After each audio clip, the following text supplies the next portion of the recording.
Muy buenas noches, bienvenidos a el podcast de Gustavo Herrera. Esta noche tenemos un fantástico tema que es la gran foto latinoamericana en el año 2020. ¿Qué es lo que ocurre en nuestra región latinoamericana? Más allá del momento específico en el que nos encontramos del 2020, hay que tener una mirada amplia acerca de múltiples temas que afectan a nuestra región. Tomarnos un momento de pausa, un momento de reflexión y desde luego observar desde una mirada mayor, más profunda, más amplia, todo lo que ha ocurrido en nuestra región y cómo es que Latinoamérica llega a este año 2020. Recordemos, por ejemplo, que desde luego hace muy poco habían protestas sociales en Chile, un movimiento estudiantil muy potente en Colombia y desde luego el movimiento de las mujeres había empezado a cobrar mucha fuerza en México y otras crisis que se han acumulado, por ejemplo, la crisis de seguridad y todo el aspecto del COVID-19, desde luego, y sobre todo su aspecto económico también, su aspecto social y múltiples dimensiones que estamos hoy visualizando en Latinoamérica. Y para esto tenemos un invitado de lujo, un invitado fenomenal, experto en estos temas que nos va a ayudar a iluminar cómo es que Latinoamérica se observa desde una mirada amplia, cómo observa la foto latinoamericana del año 2020. Y él es Fernando Herrera, licenciado en Mercadotecnia y Negocios Internacionales por la Universidad Autónoma de Yucatán. Es maestro en estudios sobre América Latina por la Universidad París Sorbona Nouvelle. Ha colaborado como gestor de proyectos en investigación en universidades y organizaciones de la sociedad civil. Actualmente colabora en la Escuela de Ciencias Sociales del TEC de Monterrey en la Ciudad de México. Yucateco y ciudadano del mundo, sin duda.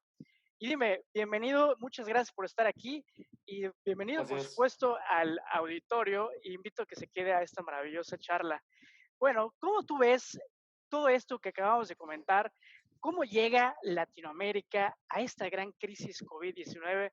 Desde luego, todo lo que tiene que ver con el COVID, pero bueno, hay muchas otras cosas alrededor. ¿Cómo ves esta parte? Bueno, un primer punto que me parece que es fundamental es que, para empezar, no podemos hablar de, cuando hablamos de América Latina, tendríamos que definir qué entendemos por América Latina. Estamos hablando de un área cultural, de un área geográfica, de un área lingüística. Lo que quiero decir con esto es que solemos pensar en América Latina como un bloque homogéneo, pero la realidad es que hay una diversidad y una variabilidad muy grande entre los países. Tenemos países como Uruguay, que estamos hablando de una población de 3 millones de habitantes, que es el equivalente a la población de la alcaldía de Iztapalapa, en la Ciudad de México, y países como Brasil, con 200 millones de habitantes. Eh, entonces hay una diversidad muy grande, no podemos hablar, digamos, eh, de manera homogénea. Eso creo que es un primer mensaje importante. El hecho de que estamos en una región sin duda diversa y muy desigual, que es una de las características que pues aparecen en muchos países, me parece, ¿no es así? Justamente, digamos, América Latina es en términos de desigualdad, pues la región más afectada, ¿no? Más desigual en el mundo, comparativamente hablando, con el índice de Gini y otra serie de indicadores y de parámetros. Entonces, ese es un punto fundamental para tomar en cuenta, porque, digamos, tendríamos que preguntarnos como mexicanos, como brasileños, como argentinos, en qué estado o cuál era la situación de nuestros sistemas de bienestar, de nuestros estados de bienestar. Ya entiéndase por eso el sistema de salud, el sistema educativo, todo el paquete de protecciones que podrían haber ante situaciones inesperadas de desempleo, seguro desempleo, por ejemplo. Eh, y bueno, en general también nuestros sistemas políticos, nuestros sistemas de organización, ya sean gobiernos federales o gobiernos centrales. Entonces, todo este entramado, digamos, y económicamente también, cómo venía la región. ¿Cómo venía económicamente la región? Bueno, digamos, hay un punto, o sea, hay una consideración muy importante. Digamos, han habido dos grandes fases económicas para los países latinoamericanos en el siglo XXI, digamos. En la primera década hubo un gran boom de las exportaciones, aproximadamente del año 2003, 2000, inicios de los 2010, donde principalmente los países de América del Sur tuvieron un gran auge exportador, principalmente de materias primas, principalmente hacia China. Estamos hablando de que así como México depende del petróleo, en Sudamérica, por ejemplo, Argentina, pues la producción de soya, de carne, en Brasil igualmente la soya, cárnicos, productos agropecuarios, en Chile el cobre, gas y litio, en Bolivia, en fin, todos los países suelen tener algún mineral o algún producto campeón, generalmente commodities, y por la gran pujanza de China y la gran demanda de este país en la primera década del siglo, pues hubo un crecimiento importante, lo cual se tradujo también en reducción de la pobreza en muchos países, principalmente en Brasil, un gran crecimiento también en Perú. Pero ese auge exportador, combinado pues con los factores de los vaivenes de la economía internacional, digamos que pues se detuvo en la década de los 2010. Entonces, después de una época, después de un periodo pues, de crecimiento importante, ha venido una época de crecimiento bajo, digamos, en contraste a lo que se tenía en la década anterior. En México no lo vivimos de esa manera porque, digamos, México, pues básicamente ha mantenido un crecimiento del promedio del 2%. En países sudamericanos estamos hablando de promedios superiores, del 5, del 6, dependiendo de los países. Entonces, ya de por sí, en los últimos años, digamos que venía una especie de una época de pues si no de contracción, de desaceleración más bien. Y pues no era, digamos, el mejor momento en el que nos alcanzó el COVID. También es importante mencionar, y ya con eso cierro este comentario, pues hay que recordar igualmente la crisis financiera del 2008-2009 que inicia en Estados Unidos con el sector inmobiliario, que supuso pues un gran frenón en la economía internacional, que México también pues tuvo una gran afectación en ese momento, ¿no? Entonces, digamos, en ese entonces, en ese periodo, se consideró que los países de América Latina pues venían fuertes y pudieron, digamos, contener y recuperarse rápidamente de ese periodo. Pero ahora nos agarra, digamos, en una época pues, de desaceleración y pues a eso hay que sumarle el periodo de la pandemia. Entonces, ¿qué es lo que va a ocurrir con todo esto? Pues básicamente que muchos de los avances que se tenían en términos de reducción de la pobreza, de aumento de los ingresos de las familias, de los individuos, pues esto se va a ver frenado o caminando para atrás. ¿De qué estamos hablando? Pues de aumento de la pobreza, aumento de la pobreza extrema, aumento de las vulnerabilidades. En este Entonces, sentido, ¿era generalizada la recesión, llamámosle así, o una especie de estancamiento económico previo al COVID-19 en todos los países latinoamericanos? pues es lo que te comentaba al inicio, digamos, no podemos hablar de un bloque homogéneo, ¿no? Hay países que seguían con un crecimiento, digamos, respetable, podemos hablar de Colombia, podemos hablar de Chile, podemos hablar de Perú, pero otros, pues sí estaban en una fase más bien de contracción, como Brasil, como Argentina, que han tenido, pues, pues algunos años bastante malos, ¿no? Bastante mediocres. Y en el caso de México, en general, pues el crecimiento económico en promedio en los últimos 30 años, incluido los últimos par de lustros, pues no hemos superado el 3%, el 2%. Entonces, hay países de República Dominicana, Panamá, que digamos tenían crecimientos importantes, pero en términos generales, digamos que sí veníamos en una época pues no tan dinámica como lo supuso el periodo anterior, en la primera década de los 2000. Y hablando un poco del aspecto de la dimensión social, política. Recordaba al inicio, por ejemplo, que había un movimiento fuerte político que incluso todavía continúa, aunque quizás está un poco en pausa, en países como Chile, el tema de la nueva constitución, también el tema de Colombia, en México, desde luego, las mujeres, el tema de las mujeres, el tema de la seguridad y múltiples otros temas que tenemos aquí en México. Y bueno, en general, cada uno de los países tenía sus propias dinámicas internas, sus propios temas sociales y políticos. En ese sentido, ¿qué recuento puedes observar cómo llega a Latinoamérica en este año 2020? Bueno, voy a dividir mi comentario en dos partes, ¿no? En la primera parte, pues como bien comentas, había una serie de, llamémosle manifestaciones sociales por problemáticas variadas, ¿no? Que la mayoría, digamos, tenían origen interno. Por ejemplo, en el caso de Bolivia, tras unas elecciones controvertidas, se había reelecto por tercera vez el presidente Evo Morales y eso condujo a una serie de movimientos políticos que se llegaron a considerar también como golpe de Estado por algunos analistas. Y pues ese proceso todavía está en marcha, ¿no? En el caso de Chile, hacia finales de año, el último trimestre, pues fue muy movido, grandes protestas, como no las había habido desde la época de la salida de la dictadura, en los finales de los 80s, principios de los 90s. En Colombia también, movimientos de los estudiantes, y también ligado a la actuación del gobierno actual de Iván Duque, electo hace un par de años. Bueno, en el propio México, digamos, tuvimos el movimiento de un día sin nosotras el 9 de marzo. En Ecuador, igualmente, protestas contra el presidente por diversas medidas.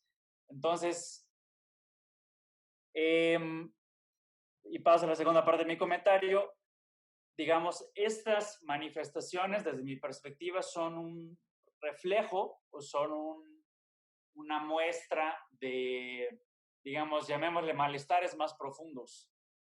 Y a lo que me refiero con esto es que, digamos, bueno, si partimos del lienzo, ¿no? Como una pintura del lienzo económico, pues estamos hablando que había una primera capa pues, que ya venía degradándose, ¿no? En el panorama político, digamos, en la capa política, si bien los países, digamos, han transitado a una situación de alternancias y de rutinización del paso del poder entre diferentes fuerzas políticas al interior de los países, y alternancias incluso en el espectro político, ¿no? Partidos de izquierda, digamos, en los años 2000 fueron caracterizados por lo que se conoció como el giro a la izquierda en América Latina.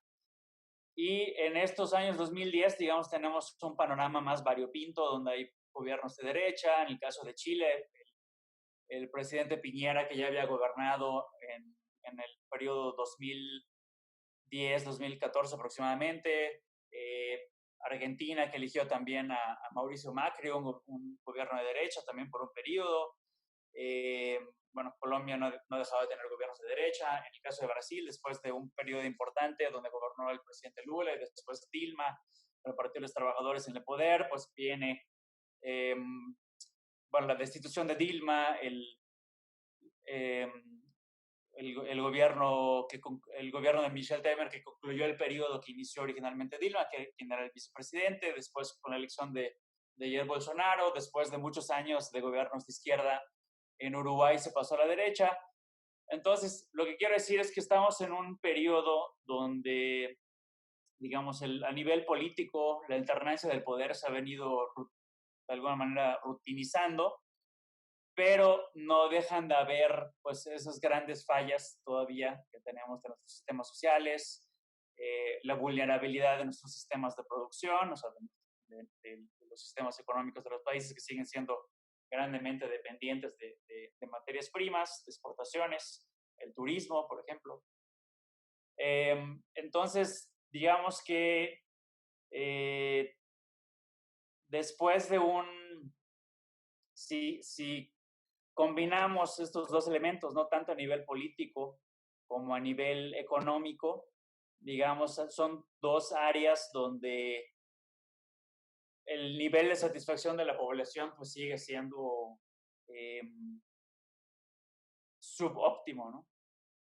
Y en un contexto de desaceleración de las economías, donde pues cierta pujanza y cierto optimismo que se generó en la región, principalmente en los años 2000, y también de la mano de liderazgos políticos importantes como Lula. Todas estas crisis que comentaste, Colombia, Chile, Brasil, Venezuela, México, ¿qué ha pasado con estas crisis a raíz de la coyuntura COVID-19 2020? ¿Están ahí? ¿Están en pausa? ¿Están activas? ¿Qué ocurrió con estos movimientos sociales, políticos? Bueno, sin duda, obviamente, se han afectado como pues, por el contexto actual en el que estamos viviendo y por las medidas de confinamiento que han tomado los diferentes gobiernos de la región. Sin embargo, eso no quiere decir que no están ahí. Es como cuando una persona pues padece de algo y pues por X o Y no puede atender ese padecimiento, pues no necesariamente quiere decir que ya se sanó.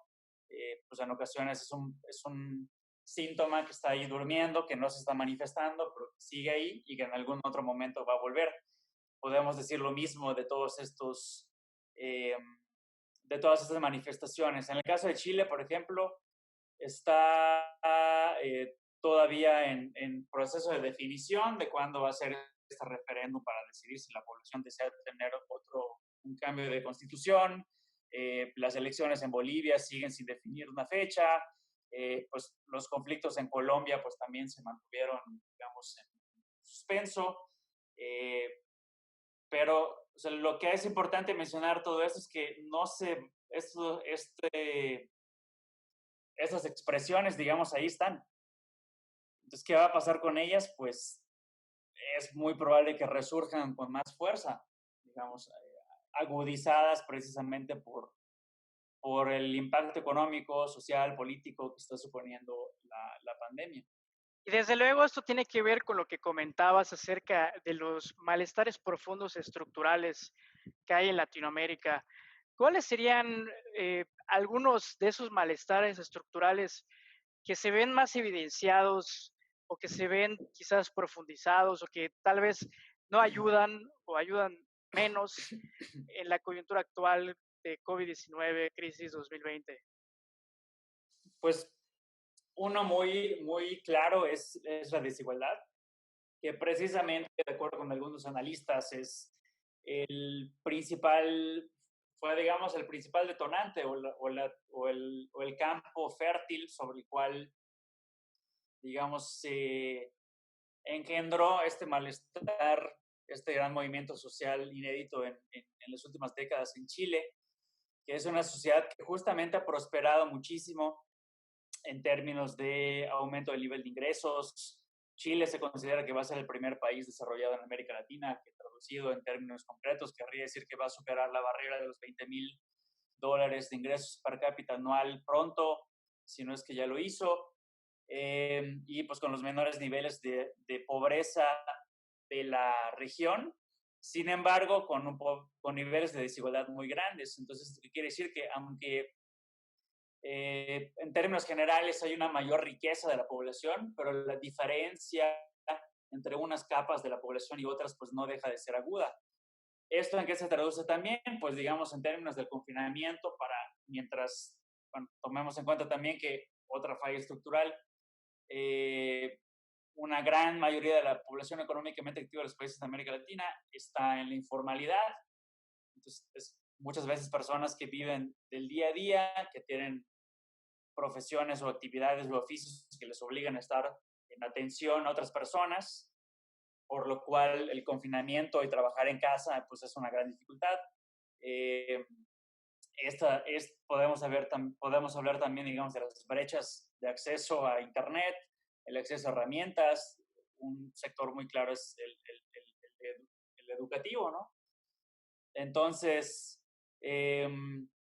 digamos, mientras hay personas, individuos para quienes trabajar en casa no es un problema, porque tienen acceso a Internet, porque tienen una computadora, porque colaboran con una organización que les permite seguir laborando y laborar a distancia, pues hay personas que se ven obligadas a optar por salir a la calle, aunque con todos los riesgos, porque pues simplemente no les queda de otra. Y en este aspecto ya en concreto de lo que es ya el COVID-19, ¿qué reacciones diversas has notado en distintos países de América Latina? ¿Cómo los países han reaccionado de forma diferente? Por ejemplo, era muy visible el caso del presidente brasileño, incluso era negacionista, o no sé si lo sigue siendo, y creo que ya hasta le diagnosticaron una o dos veces el COVID. Y bueno, por ejemplo, en México, el presidente López Obrador que no usa cubrebocas, pero el subsecretario dice que sí. Y pues todos estos tipos de reacciones quizás contradictorias, diferentes en cada uno de los países, igual tal vez dependiendo del estilo y liderazgo político que tiene cada uno de los presidentes. Sí, justamente. También en este plano, en la reacción a nivel liderazgo individual de los diversos presidentes, pues vemos un escenario variopinto, ¿no? Tenemos por un lado a algunos presidentes que, como comentaste, fueron, digamos, un tanto escépticos o negacionistas, principalmente Jair Bolsonaro, que de alguna manera él en su, en su administración está haciendo eco o aprovecha, digamos, el gran paraguas que supone Donald Trump. En un inicio también, en el caso de México, Andrés Manuel López Obrador pues tomó una postura, digamos, un tanto muy poco severa, digamos, o muy laxa con relación a la pandemia. Otros países como Perú, como Argentina, como Chile, desde el inicio pues tomaron medidas importantes, aunque por ejemplo, un caso interesante es Perú, porque en el caso de Perú, desde el inicio tomaron medidas importantes de confinamiento. De hecho, hoy acaban de declarar el presidente Vizcarra en un nuevo reconfinamiento de algunas zonas del país. Sin embargo, eso no necesariamente se tradujo. Perú es el tercer país con el número de casos y de muertes en América Latina. Entonces, aunque hubo una reacción rápida, digamos que por diversidad de factores no se logró una contención como se hubiera esperado, ¿no? Hay otros países donde que eso es lo interesante de entender, o sea, sus sistemas de salud, sus instituciones les permitieron tener hasta ahora un mejor control. Podemos hablar de Cuba, podemos hablar de Costa Rica, podemos hablar de Uruguay, que han logrado contener de manera importante pues, los efectos de la pandemia, ¿no? En números de casos, en números de muertes. Entonces, sin duda, la postura que han tomado los gobiernos nacionales pues ha tenido una afectación. Y si me permites también completar el comentario, también tiene que ver igual con, digamos, qué tipo de gobierno es en cada país, ¿no? Tenemos países centralistas como Colombia, pero tenemos países federales como Argentina, como México, como Brasil. Entonces, en el caso de Brasil, por ejemplo, fue muy claro que se generó un enfrentamiento entre ciertos gobernadores locales de Río de Janeiro, de Sao Paulo, que quisieron tomar otro tipo de medidas más estrictas y que incluso el Tribunal Supremo de Brasil tuvo que, digamos, corroborar la facultad de los gobiernos locales, de los gobiernos estatales para tomar medidas en contra del COVID, indistintamente de lo que la federación en Brasil estaba dictando. En el caso de México no ha habido esta confrontación, pero sí diversos gobiernos estatales pues, han tomado medidas no necesariamente de manera idéntica a lo que la federación ha dictado. Y existe ese conflicto entre las autoridades federales y locales. En ese sentido, ¿piensas que esto, o no sé si la respuesta de los países con tipo de gobierno central ha sido más efectiva? ¿O cómo observas esta diferencia entre estilos de gobierno o formas de gobierno? No, no necesariamente, me parece que tiene más que ver con el nivel de coordinación y de comunicación que se hayan establecido entre los países, ¿no? Digamos, también tiene que ver más probablemente con, vaya, la afinidad política. Si son de una fuerza política a nivel nacional, pero a nivel local son de otra, pues puede haber quizás desincentivo, ¿no? Como en México, que están los gobernadores de Acción Nacional de alguna manera tratando de diferenciarse de lo que rige tratando de tener una acción, digamos, diferenciada de lo que se está haciendo a nivel federal. Entonces, me parece que es más bien eh, esto que estoy comentando relacionado igual con la capacidad institucional de los propios países. Por ejemplo, en el caso de Brasil, ellos tienen un sistema único de salud, un sistema universal que desde la Constitución de 1988 le da y garantiza el derecho a la salud a toda la población. Obviamente, esto es algo que no necesariamente se traduce en la realidad, pero a diferencia de México, que tenemos un sistema más fragmentado, donde por un lado está el IMSS, por otro lado está el ISSSTE, por otro lado está el sistema de salud de las Fuerzas Armadas, el Seguro Popular, ahora INSABI. Entonces, en el caso de Brasil, por ejemplo, es un caso paradigmático porque teniendo condiciones institucionales para dar una mejor respuesta, por el propio tratamiento hacia la misma y por la forma en la que se ha gestionado el sector salud y en general el estilo y las políticas de gobierno del presidente Bolsonaro, pues no, pues han conducido a un manejo bastante desafortunado de la pandemia en el caso de Brasil. O sea, desafortunado en términos de número de casos y de fallecidos.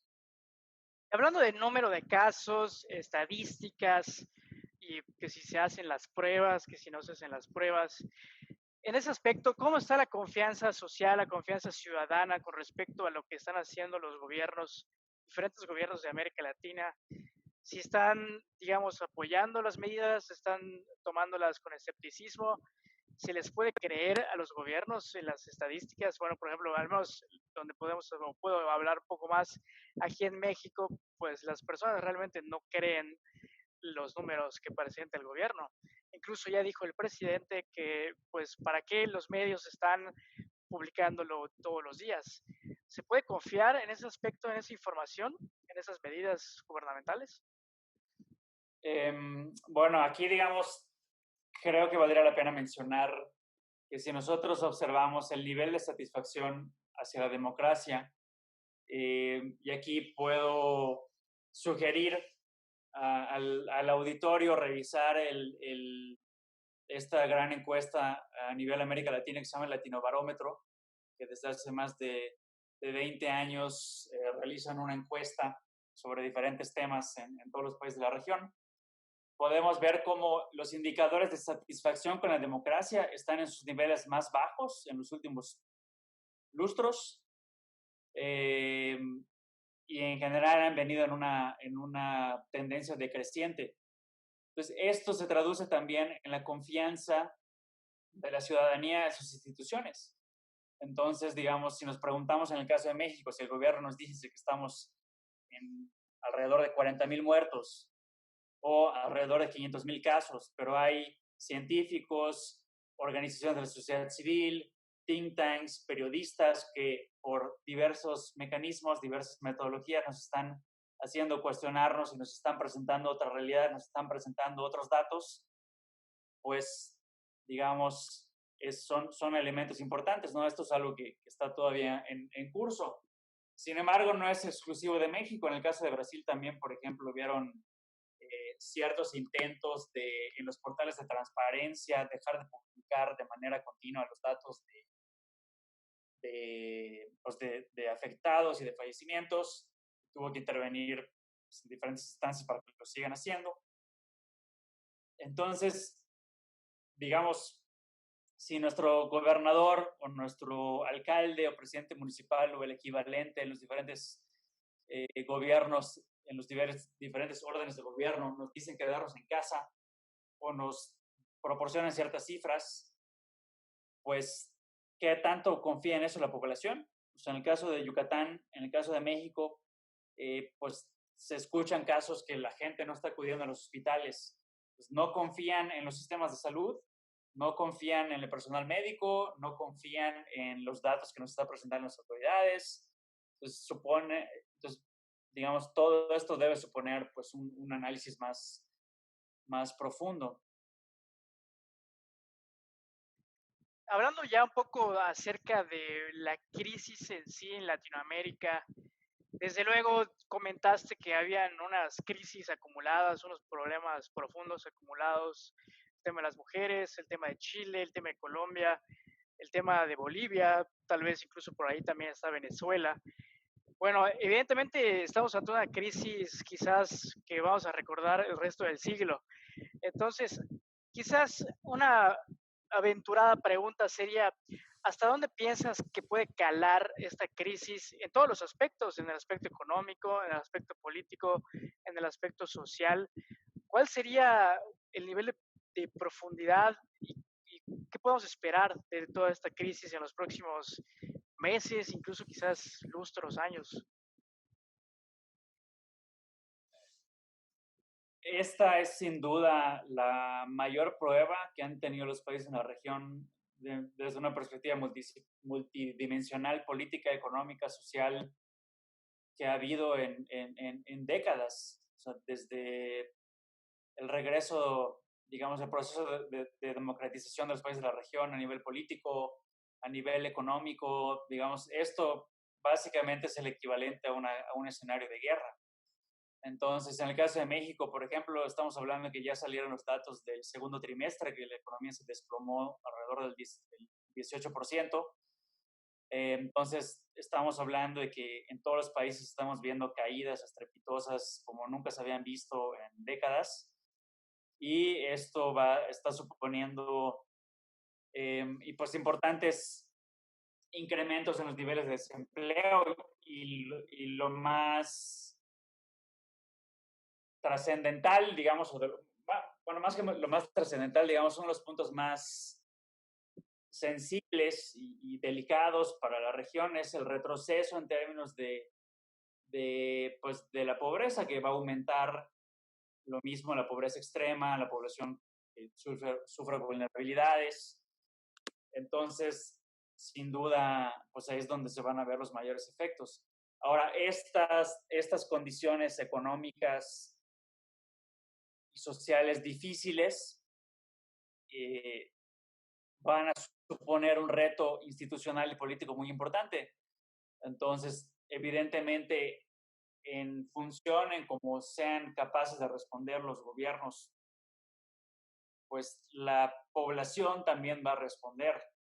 Entonces, pues sí hay riesgos importantes digamos, de algidez social, pues incluso de aumento de la inseguridad, de pues, delitos, robos, sacados de habitación, todo tipo de manifestaciones en las que las condiciones económicas difíciles pues se pueden ver traducidas, ¿no? Y también a nivel político, pues veremos qué factura le cobran los ciudadanos a los gobiernos.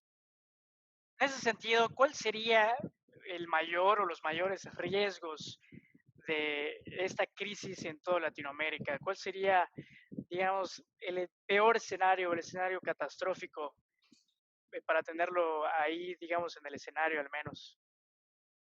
Como comentaba, no podemos hablar, digamos, de un bloque homogéneo y decir esto es lo que va a acontecer, porque cada país tiene sus especificidades muy particulares. Sin embargo, desde mi perspectiva, la mayor catástrofe o el mayor riesgo sería no aprender las lecciones de la pandemia. Y cuando hablo de no aprender las lecciones, me refiero a que, pues es claro, es evidente que los sistemas de salud no habían sido, o más bien habían sido desatendidos o o digamos, no nos preocupaba mucho su sistema, su estado de debilidad o de condiciones presupuestales limitadas. La mayoría de los países de la región invierten en su sector salud comparativamente hablando menos que en otras regiones del mundo.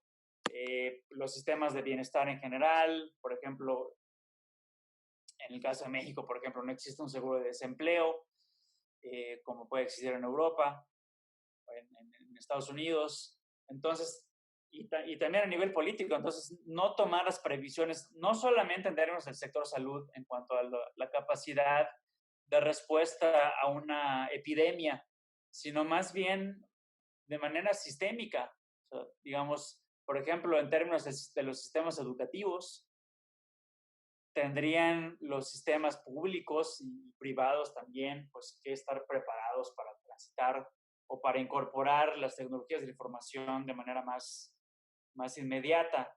Entonces, para resumir en términos generales, es a nivel de países, digamos, qué lecciones podemos tomar en todos los niveles, a nivel municipal, a nivel estatal, a nivel federal o a nivel central de la pandemia. Entonces, no tomar las lecciones, dejar a la inercia que la economía poco a poco se empiece a recuperar a nivel internacional, que nos olvidemos de los muertos, que nos olvidemos del confinamiento, que volvamos a salir a las calles y todo vuelva como estaba, pues ese es el mayor riesgo, porque cuando volvamos a lo que era, ya vamos a haber retrocedido y vamos a estar en un panorama más desfavorable en el cual estábamos en el 2018. Y si no aprendemos y si no tomamos conciencia de eso, pues seguimos avanzando para atrás. Desde luego que estamos en una transición que no termina de acabar en Latinoamérica. Como comentaste, hay crisis y problemas profundos estructurales y pues las instituciones sin duda son un punto fundamental que necesitan aprender estas lecciones para una mayor recuperación y de aquí una perspectiva pues de mayor fortaleza de esas mismas instituciones. Y en ese aspecto, ¿se puede vislumbrar ya una recuperación de, de esta crisis? ¿Hasta cuándo podríamos estar ya esperando una recuperación?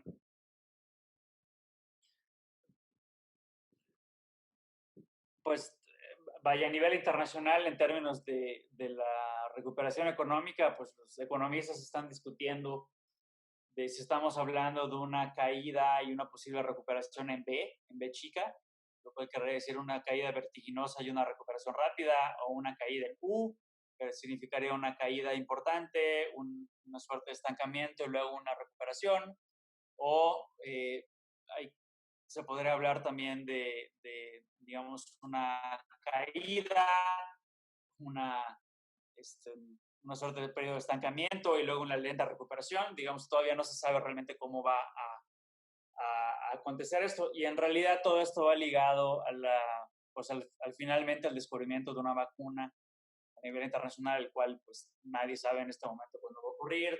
Justamente hoy por la mañana en el TEC de Monterrey hubo una intervención electrónica de Bill Gates y comentaba que podemos probablemente esperar en los siguientes 4 meses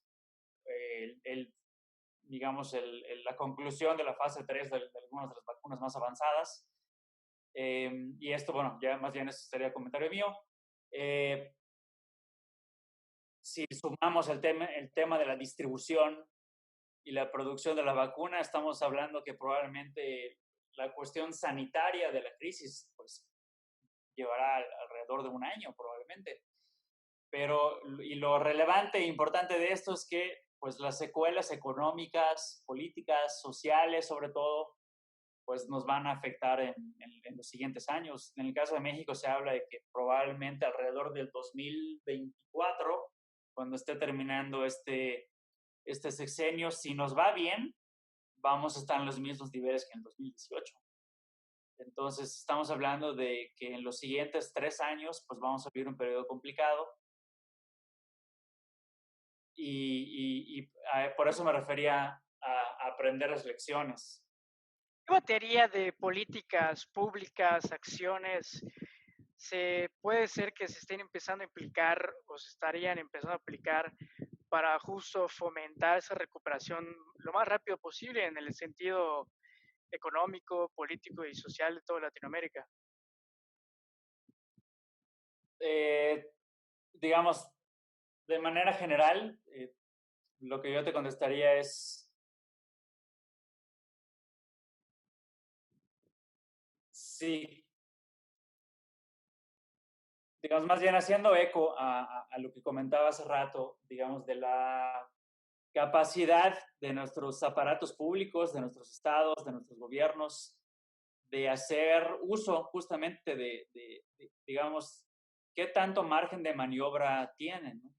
Desafortunadamente, pues lo que vemos es que pues, gobiernos como Estados Unidos básicamente pueden imprimir más dinero, aumentar sus deudas y a través de eso pues ofrecer desde ayudas directas en efectivo a la población, otorgar créditos a sus gobiernos, perdón, a sus empresas, a sus microempresas, solidificar sus sistemas bancarios, apuntalar sus sistemas de salud, otorgar seguros de desempleo, pues una serie de medidas que están implementando en los países avanzados, ¿no? Llámese Europa, eh, Norteamérica, Canadá, Estados Unidos, Japón. Desafortunadamente, el margen de maniobra de los países latinoamericanos en términos de pues, recursos fiscales, económicos eh, e institucionales también, pues no son lo suficientemente pujantes para, por ejemplo, hacer transferencias monetarias directas de manera importante a la población y que esa gente pudiera decir, bueno, perfecto, si estoy recibiendo un cheque de X cantidad al mes, pues entonces no tengo que salir a la calle.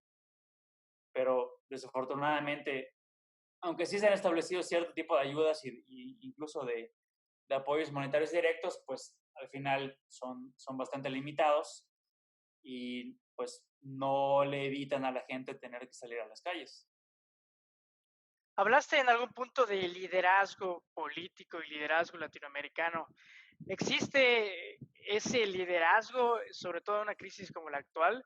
Vemos personajes tan diferentes como Bolsonaro o Piñera en Chile, Iván Duque en Colombia, pues Andrés Manuel, que es un liderazgo carismático de izquierda, y pues cada uno está respondiendo de forma diferente. Quizás hace falta ese liderazgo fuerte que quizás alguna vez ejerció Chávez, ejerció Lula en Latinoamérica para pues enfrentar este momento histórico. Eh, sí, bueno, justamente en las primeras semanas, bueno, por ahí del mes de abril, la London School of Economics generó un panel donde invitaron a expresidentes, estuvo el expresidente Cedillo, el expresidente Lagos de Chile, el expresidente Cardoso de Brasil, la expresidenta Laura Chinchilla de Costa Rica, y probablemente se me va por ahí algún otro nombre.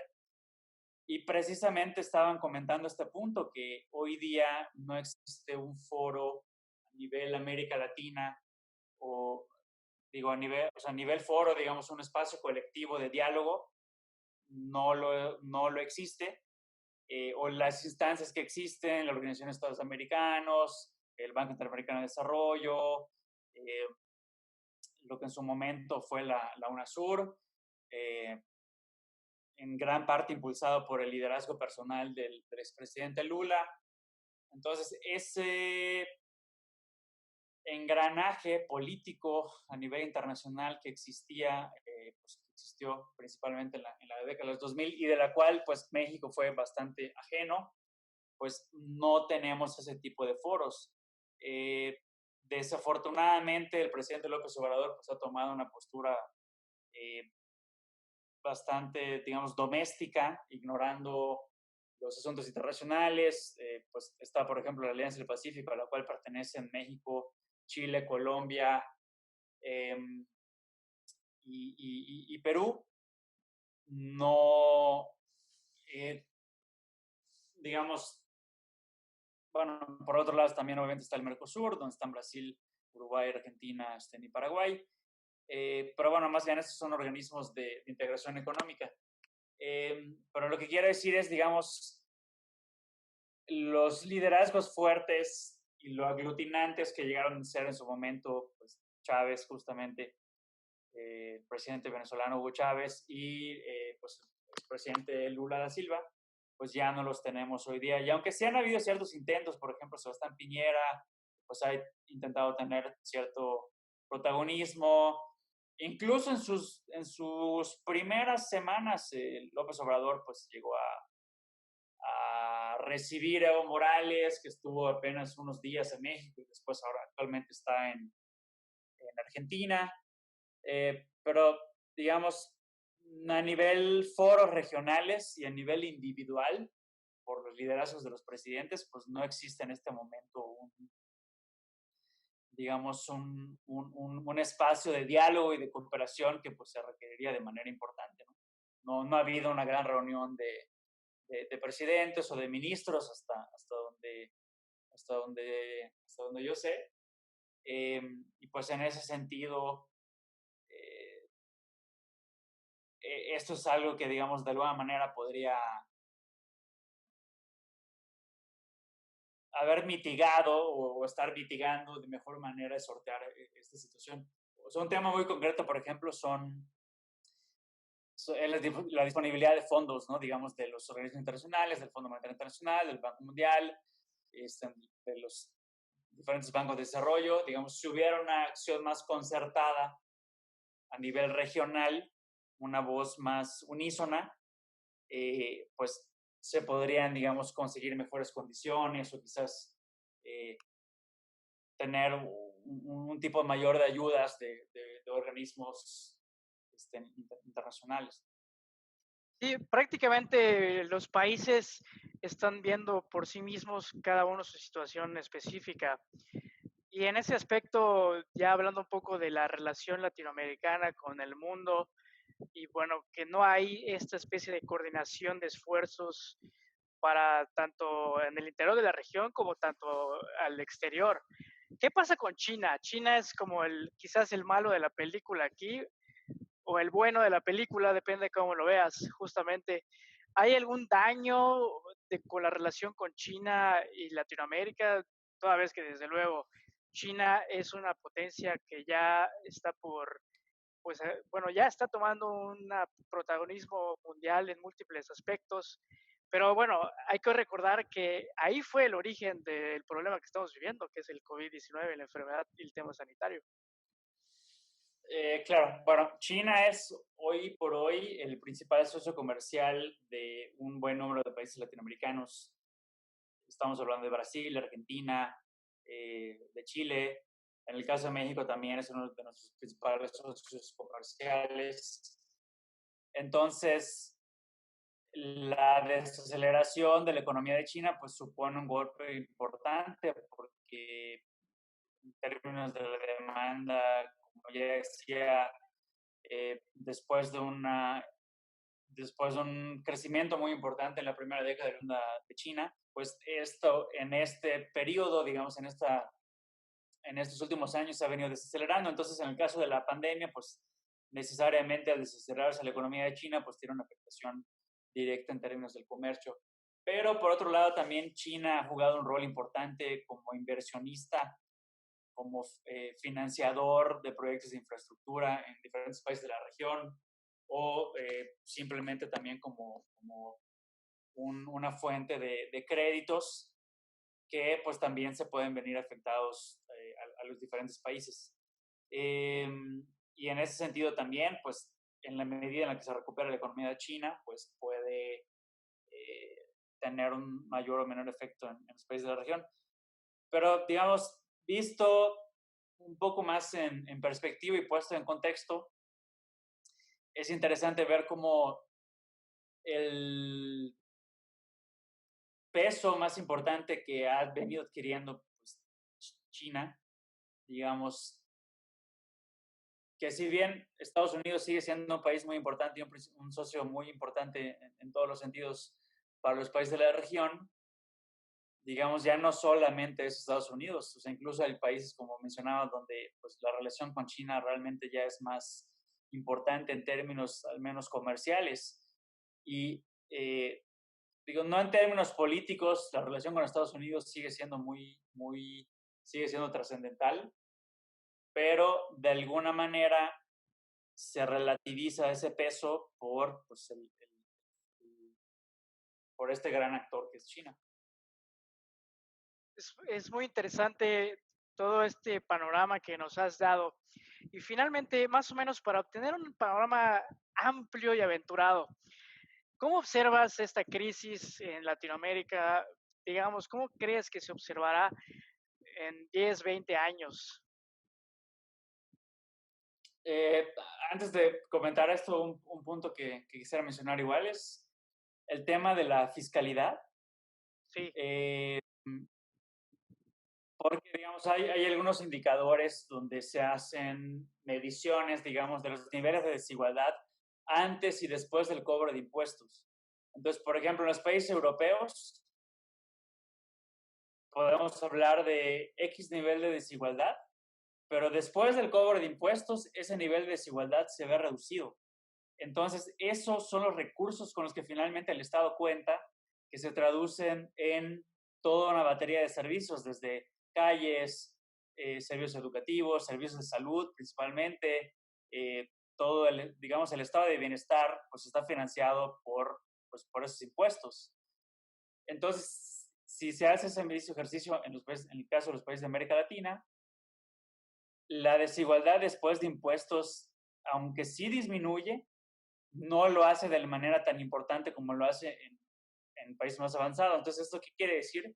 Que el pacto societal, el pacto, digamos, también político, ¿no? Y democrático, traducido en cobro de impuestos, en el caso de los países de la región, no hemos terminado de resolver esa ecuación y eso se traduce en menores capacidades pues, de recursos de los gobiernos y que para situaciones como esta, pues los dejan generalmente mejor, estén pues, peor parados y pues se traduce también en los altos niveles de desigualdad que vemos, ¿no? Entonces, este es uno de los principales puntos importantes, ¿no? Porque, digamos, la principal, una de las principales diferencias más visibles entre los países europeos y latinoamericanos es que en Europa estamos hablando de países mayoritariamente de clases medias, en tanto que en los países latinoamericanos estamos hablando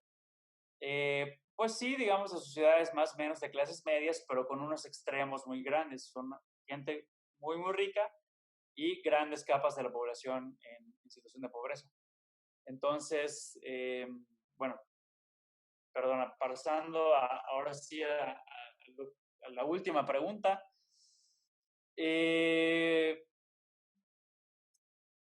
Desafortunadamente, si tuviera que dar una respuesta en este momento, que evidentemente nadie puede saber qué es lo que va a ocurrir, me parece que esta gran prueba que supone la crisis de esta pandemia del COVID-19 es probable que sea conducida más bien desde una perspectiva de la inercia, administrando lo que se tiene en términos de capacidades institucionales, de recursos, del estado actual de los sistemas políticos, sociales. Y pues, para empezar, quizás lo más visible será en términos políticos, dependiendo del juicio que hagan las sociedades y las ciudadanías de sus gobiernos, podría afectar o no, digamos, la permanencia en el poder de las fuerzas políticas que lo estén actualmente. Pero en ese sentido, digamos, lo peor que podría pasar sería un cambio de partido en el poder.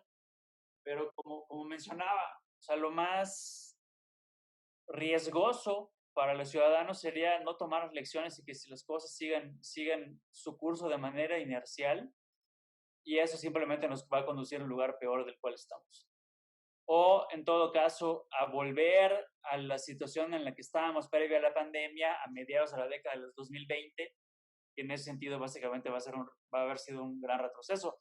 Se habló mucho, digamos, de la gran década perdida en los 80s en el momento de la transformación, digamos, de los países de sus sistemas económicos más eh, hacia sistemas más neoliberales, con grandes problemas de deuda y de inflación en la gran mayoría de los países. Se habló de la década perdida de América Latina, donde hubieron aumentos muy importantes de la pobreza, que fue justamente lo que de alguna manera se logró recuperar entre los 90s, los años 2000, la primera década. Entonces estamos hablando de que básicamente podríamos encontrarnos en un escenario donde en los 2020 no estemos muy lejos de donde estábamos en los 90s. Entonces esos 30 años, ¿a dónde se van a haber ido, ¿no? Evidentemente han habido transformaciones importantísimas económicas, políticas, sociales, pero en términos de bienestar del día a día de los ciudadanos, de la calidad de los servicios públicos, en términos de sistemas educativos, sistemas de salud, sistemas de protección, en términos de la confianza de la ciudadanía en sus sistemas políticos, pues podemos encontrarnos en una situación de franco retroceso.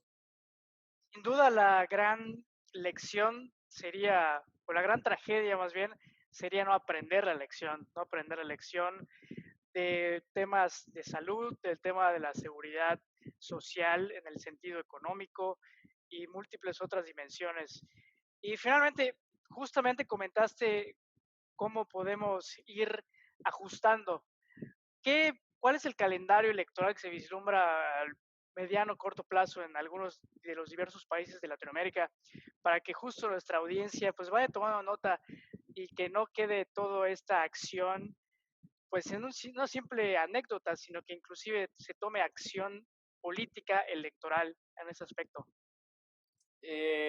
Sí, digamos, en el periodo 2017-2019, la gran mayoría de los países de la región, Bolivia, México, Brasil, Chile, Argentina, digamos, tuvieron un cambio a nivel de gobierno nacional, ¿no? A nivel presidencial.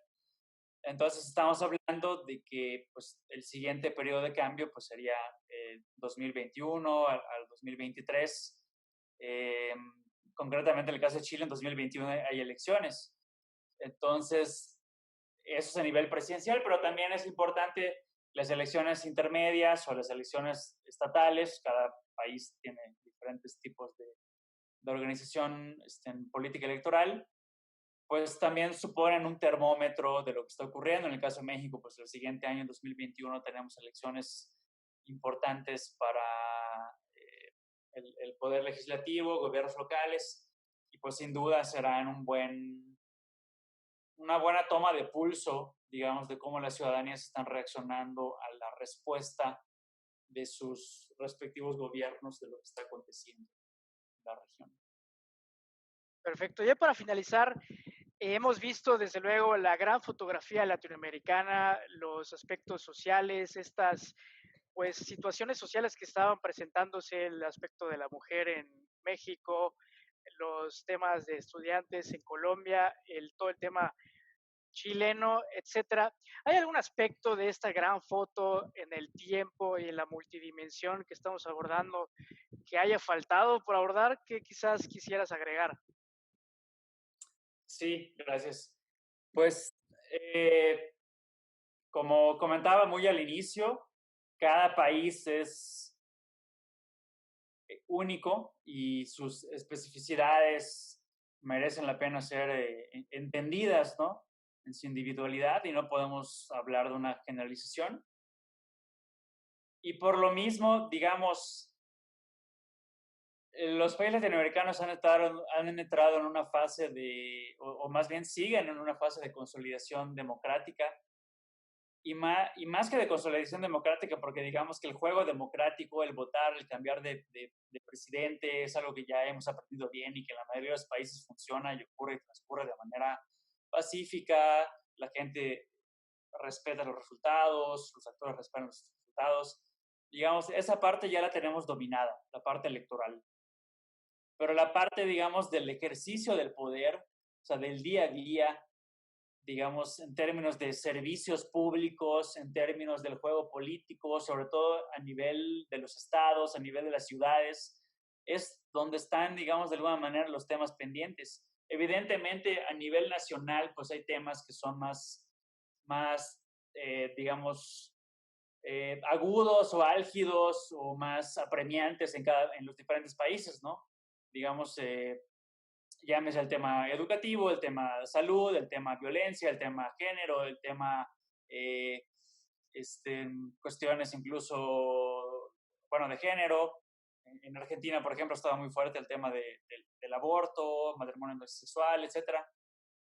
Entonces, cada país, digamos, tiene sus demonios y los han venido manifestando y gestionando de maneras diversas. Entonces, en este contexto de terminar de materializar la transición de lo electoral